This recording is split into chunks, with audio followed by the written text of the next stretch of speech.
क्या होगा अगर किसी लड़की का चेहरा इतना खूबसूरत हो कि उसे देखने वाला जिंदा ही न बचे। दिल्ली शहर में एक ऐसी ही लड़की रहती थी जो अपना चेहरा हमेशा छुपाकर रखती थी ताकि उसकी सूरत किसी की मौत का कारण न बन जाए। लेकिन जब उसने कॉलेज जाना शुरू किया तो उसकी जिंदगी में आए दोस्त, दुश्मन और एक ऐसा प्यार जिसने सब कुछ बदल दिया। फिर एक दिन कॉलेज में ऐसा हादसा हुआ कि सुनकर आपका होश उड़ जाएगा। सच्चाई जानने के लिए इस दिल को छू लेने वाली कहानी को अंत तक जरूर देखिए। दिल्ली की भीड़भाड़ वाली सड़कों के बीच एक अस्पताल में एक बच्ची का जन्म हुआ। उसका नाम रखा गया वैदेही।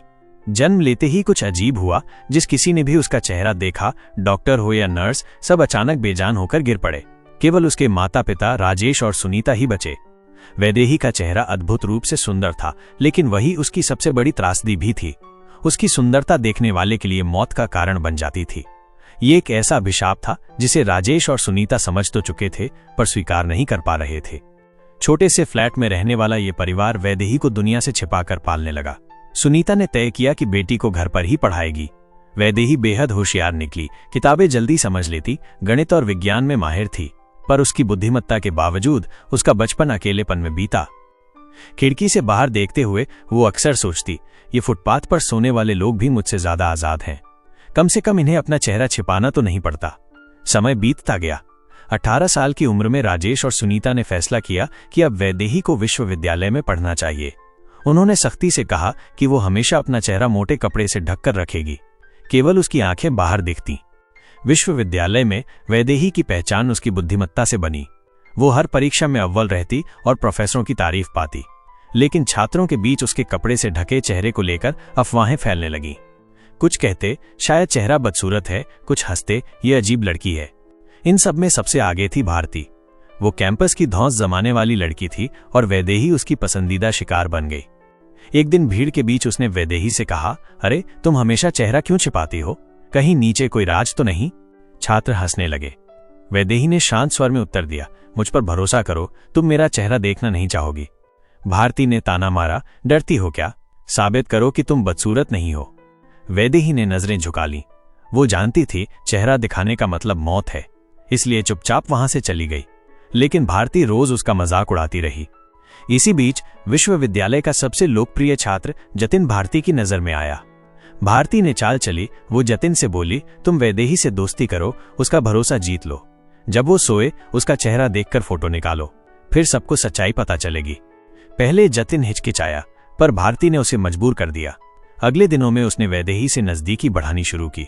शुरुआत में वैदेही उस पर भरोसा नहीं करती थी, लेकिन जतिन अलग था, उसने कभी उसका मजाक नहीं उड़ाया। धीरे धीरे वैदेही ने उसके साथ बातें करनी शुरू कर दी। उसे लगा कि शायद ये उसका पहला सच्चा दोस्त है। एक शाम जतिन उसके कमरे में पढ़ाई करने आया। वैदेही ने उसके लिए चाय बनाई, पर जतिन ने भारती से मिली नींद की दवा उसमें डाल दी। वैदेही ने बेखबर होकर चाय पी ली और कुछ देर में गहरी नींद में चली गई। जतिन का दिल धड़क रहा था। उसने धीरे धीरे वैदेही के चेहरे से कपड़ा हटाया और जैसे ही चेहरा सामने आया उसकी सांसें थम गई। वैदेही का चेहरा इतना दिव्य, इतना मोहक था कि उसकी सुंदरता ने ही उसे मौत के घाट उतार दिया। कुछ देर बाद जब वैदेही नींदी उठी, उसने जतिन को फर्श पर पड़ा पाया। वो स्तब्ध रह गई। आंसुओं से उसकी आंखें भर आईं। तुमने मेरी चेतावनी क्यों नहीं मानी जतिन? शोर सुनकर छात्र और पुलिस वहां पहुंचे। सबने जतिन का शरीर देखा। वैदेही ने धीमी आवाज में कहा, उसने मेरा चेहरा देखा और यही काफी था। जतिन की मौत ने पूरे विश्वविद्यालय को हिला दिया। पुरुष ने इसे हादसा मानकर मामला बंद कर दिया, लेकिन वैदेही के मन पर भारी बोझ था। उसने रोते हुए मां से कहा, मैंने उसे चेतावनी दी थी मां, पर उसने नहीं मानी। सुनीता ने उसका हाथ थामा, ये तुम्हारी गलती नहीं है। राजेश बोला, लेकिन तुम्हें हमेशा छिपा कर नहीं रख सकते। पढ़ाई पूरी करो और अपनी जिंदगी जीना सीखो। अगली सुबह वैदेही ने फिर से चेहरा ढककर क्लास जाना शुरू किया। गलियारों में कानाफूसी थी, यही लड़की है जिसके कारण जतिन। भारती ने सबके सामने ताना मारा, कातिल वापस आ गई है। वैदेही चुप रही। उसने सीखा था कि जवाब देने से हालात और बिगड़ेंगे। इसी बीच कैंपस में एक नया छात्र आया, आरव। लंबा, आत्मविश्वासी और शांत। पहली बार उसने लाइब्रेरी में वैदेही से पूछा, क्या मैं यहां बैठ सकता हूं? वैदेही ने संकोच से सिर हिलाया। आरव चुपचाप पढ़ने लगा। कुछ देर बाद बोला, तुम बहुत ध्यान से पढ़ती हो, मैंने सुना है तुम टॉप करती हो। वैदेही चौंकी, तुम्हें मुझसे क्या चाहिए? आरव मुस्कुराया, कुछ नहीं, मैं नया हूं यहां, बस दोस्ती करनी थी। शुरुआत में वैदेही ने दूरी बनाए रखी, लेकिन आरव का व्यवहार सच्चा और सम्मानजनक था। धीरे धीरे वो उसकी मदद करने लगा, क्लास में साथ बैठता, किताबें साझा करता। जब भारती ने देखा कि आरव वैदेही के करीब है, उसके भीतर जलन भड़क उठी। उसने कोशिश की कि आरव का ध्यान अपनी ओर खींचे, लेकिन नाकाम रही। गुस्से में उसने सबके सामने फिर ताना मारा, वैदेही, तुम डरी हुई क्यों रहती हो? अगर चेहरा सुंदर है तो सबको दिखाओ, वरना मान लूंगी कि तुम सचमुच कातिल हो। वैदेही ने विनम्र स्वर में कहा, मुझ पर विश्वास करो, ये तुम्हारे लिए अच्छा नहीं होगा। पर भारती नहीं मानी। तभी आरव वहां पहुंचा और उसके सामने खड़ा हो गया। बस करो भारती, वो किसी को नुकसान नहीं पहुंचा रही, उसे परेशान मत करो। सबके सामने किसी ने पहली बार वैदेही का साथ दिया। उसकी आंखों में आभार छलक आया। भारती ने गुस्से में आरव को धमकाया, तुम पछताओगे, और चली गई। उस रात वैदेही ने आरव से कहा, तुम मेरी रक्षा क्यों करते हो? तुम्हें पता नहीं मैं कितनी खतरनाक हूं। आरव शांत स्वर में बोला, मुझे परवाह नहीं, जब चाहो सच बताना, पर मैं तुम्हें अकेला नहीं छोड़ूंगा।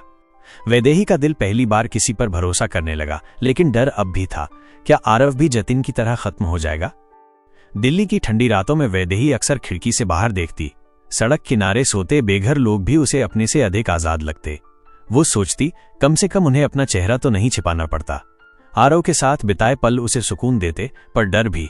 आखिरकार एक दिन उसने उससे दूरी बनाने की कोशिश की। तुम्हारे करीब आना तुम्हारे लिए खतरनाक है, वैदेही बोली। आरव ने गंभीरता से उत्तर दिया, तुम्हारा राज मैं सुनना चाहता हूं। भरोसा रखो, मैं डरूंगा नहीं। आंखों में आंसू भरकर वैदेही ने सब बता दिया, जन्म का अभिशाप, जतिन की मौत और भारती के ताने। आरव ने चुपचाप सुना और कहा, मैं तुम्हें मानता हूं, चाहे कुछ भी हो, मैं तुम्हारा साथ दूंगा। उधर भारती की जलन कम नहीं हुई थी। एक दिन कैंटीन में उसने सबके सामने चिल्लाया, जतिन की मौत तुम्हारी वजह से हुई और अब तुम आरव को फंसा रही हो। वैदेही ने शांत स्वर में कहा, मैंने कभी किसी को नुकसान पहुंचाना नहीं चाहा, लेकिन भारती ने कपड़ा खींचने की कोशिश की। वैदेही पीछे हटी, मत करो, ये तुम्हारे लिए सही नहीं होगा।